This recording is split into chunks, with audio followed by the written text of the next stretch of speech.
Ici, on va voir un peu plus en détail comment fonctionnent les boutons, parce que dans tous les cas, dans tous les sites internet, votre bouton, c'est vos appels à l'action, c'est ce qui va diriger l'utilisateur sur une autre section de page, sur un lien externe, sur un formulaire, sur un moyen de paiement, etc., etc.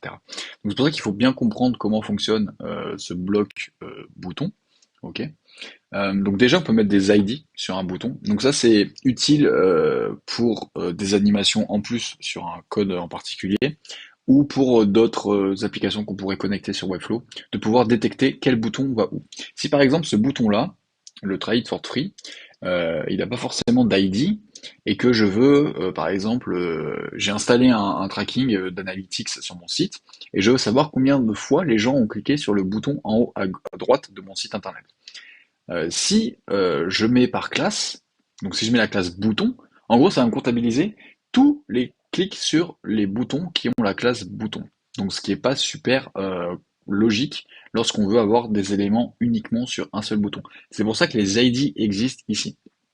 Donc là, si par exemple je marque Hero Button, je sais que dans mon logiciel d'analytics, si je veux traquer les clics du bouton en haut à droite de mon site, je sais que c'est ce bouton qui s'appelle hero-button et je pourrais savoir et traquer le nombre de clics ou de visualisations de ce bouton-là de par son ID.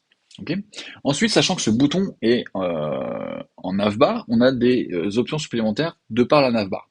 Donc là, de base, les menus sont cachés. Mais là, si je fais show, ça va du coup afficher le menu possible. Ok. Sachant que du coup le menu il est que sur la version tablette, ce qui est un peu bizarre. Mais là je peux décider aussi de le mettre à droite, à gauche, en drop-down, etc. Je peux mettre aussi une petite animation, par exemple si je fais ça, hop, que je preview et que j'appuie dessus. Non, ça marche pas en publish, pardon. Là en fait je peux décider de mettre quel titre. D'ailleurs voilà, hop, ça. Ok, on va laisser comme ça. Euh, Ensuite, ici, je peux décider d'avoir mes liens, donc du coup mettre un peu comme on a vu sur, comme on va le voir sur l'éditeur, de mettre un lien externe, de mettre un lien qui redirige sur une page, par exemple sur le style guide ou sur une autre page de contact à propos, etc. Je peux aussi faire des encres. Donc c'est-à-dire que là, vous voyez l'ID là, en fait, je peux le mettre aussi un peu partout.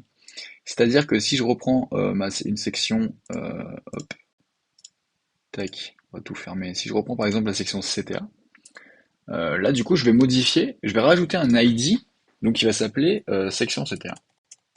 Ok. Si maintenant sur ce bouton-là, je veux qu'une fois, hop là, oula, pas ce bouton-là, un petit peu trop, hop. Ici, là, je peux dire que section. Là, vous voyez, j'ai du coup rajouté sur ma section l'ID section-CTA. Du coup, je peux cliquer dessus.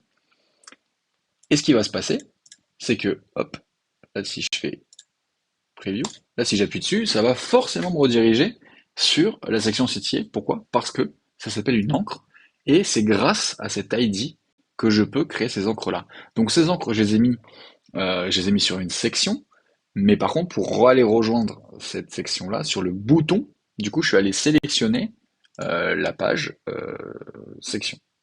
Ok. Ensuite, du coup, je peux rajouter un email, donc pour envoyer directement un email avec un sujet, ou pour téléphoner ici. Ok. Ensuite, après, on pourra ajouter des interactions par rapport au over, etc., pour faire des petites animations un petit peu stylées.